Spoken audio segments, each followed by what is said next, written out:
सियापति रामचंद्र की जय। अभी बात चल रही थी कल, जैसे सूर्पनखा नंदी आपने देखा, तो बात जब महिलाओं की आती है तो आप देखते होंगे जब हमारी बच्ची की एंगेजमेंट होती है तो कितनी महंगी हम रिंग उसे देते हैं। तो माता सीता एक मिथिलापुरी की जनक की बेटी थी, तो उनकी रिंग कितनी महंगी होगी। तो जब प्रभु श्री राम गंगा पार करने के लिए केवट को उतराई देनी होती तो प्रभु श्री राम के पास कुछ नहीं होता। तब केवट जिद करते हैं कि प्रभु मुझे उतराई चाहिए। वो तो चाहते थे मोक्ष प्राप्त करना, लेकिन प्रभु ये समझते थे कि मुझे कुछ पैसे देने पड़ेंगे दान स्वरूप, अशर्फियां, लेकिन प्रभु के पास कुछ नहीं था। तो अपने पति की प्रतिष्ठा पर कोई दाग ना लगे तो माता सीता ने अपनी वो एंगेजमेंट वाली रिंग उतारकर फौरन राम जी को दे दी कि आप इसे फौरन दे दीजिए।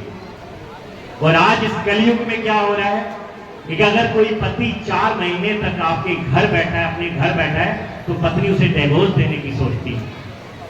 अगर कोई पत्नी कार्य करती है, वो घर बैठी है, तो आपस में लड़ाई आरंभ हो जाती है। ये आज कलयुग है।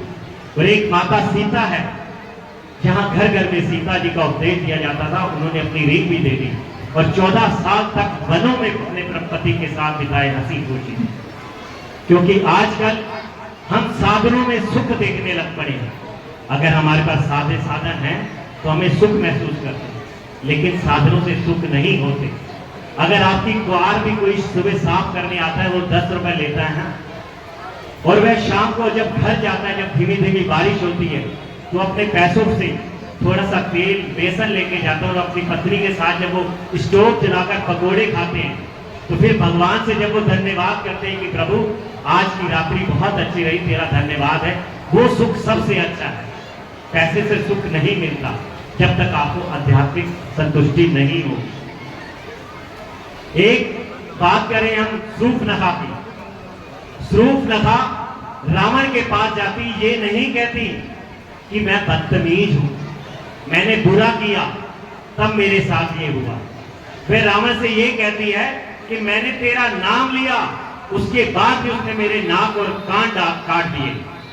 रावण को क्रोध आ जाता कि मेरा नाम लेने के बावजूद ये हाल होता। अब आप ये देखो कि एक बहन अपने भाई के पूरा विनाश करने का पाबंद कर चुकी। वह ये भी कह सकती थी मेरे से गलती हुई, मैंने गलत व्यवहार किया तब मेरे साथ ये हाल हुआ, लेकिन उसने ये नहीं कहा कि मेरी आदत गलत थी।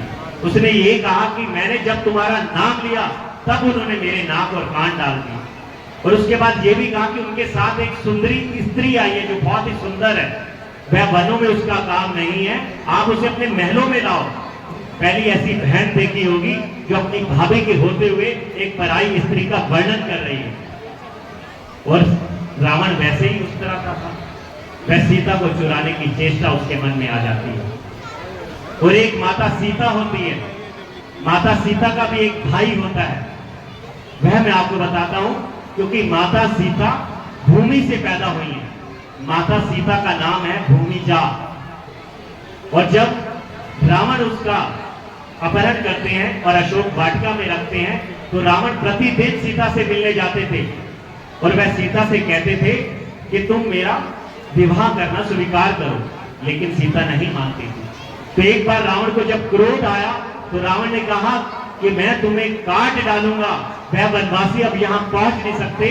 तब माता सीता उस चटाई पे जहां बैठती थी उसका एक तिनका निकाला, क्योंकि तिनका भी भूमि में होता है, उसको भूमिज बोला जाता है, इसलिए वह तिनका माता सीता का भाई है।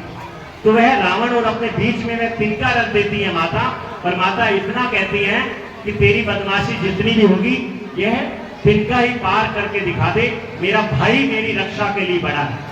सभी बहनें ध्यान दें कि सारी बहनें अपने पति के साथ भी उतना अपने आप को सुरक्षित महसूस नहीं करती जितना अपने भाई के साथ अपने आप को सुरक्षित महसूस करती हैं। और माता सीता वह तिनके के साथ अपनी सुरक्षा से महसूस कर रही हैं। वो कह रहे मेरे पति से तो बाद में बात करना, तुम ये तिनका ही मुझे लांग के दिखा दो तब मैं मान जाऊंगी।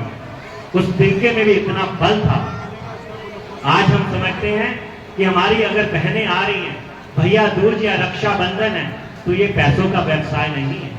हमारी बहनें हमें धागा या तिलक इसलिए करती हैं क्योंकि उनके पीछे ये उनका संकल्प होता है कि ये हमारे माँ बाप की रक्षा करेंगे। एक बहन क्या चाहती है कि मेरे माँ बाप मेरे भाई अच्छे से रखें, अगर मेरे भाई स्वस्थ रहेंगे, मेरे भाइयों के पास धन अच्छा होगा, मेरे माँ बाप की सेवा करें।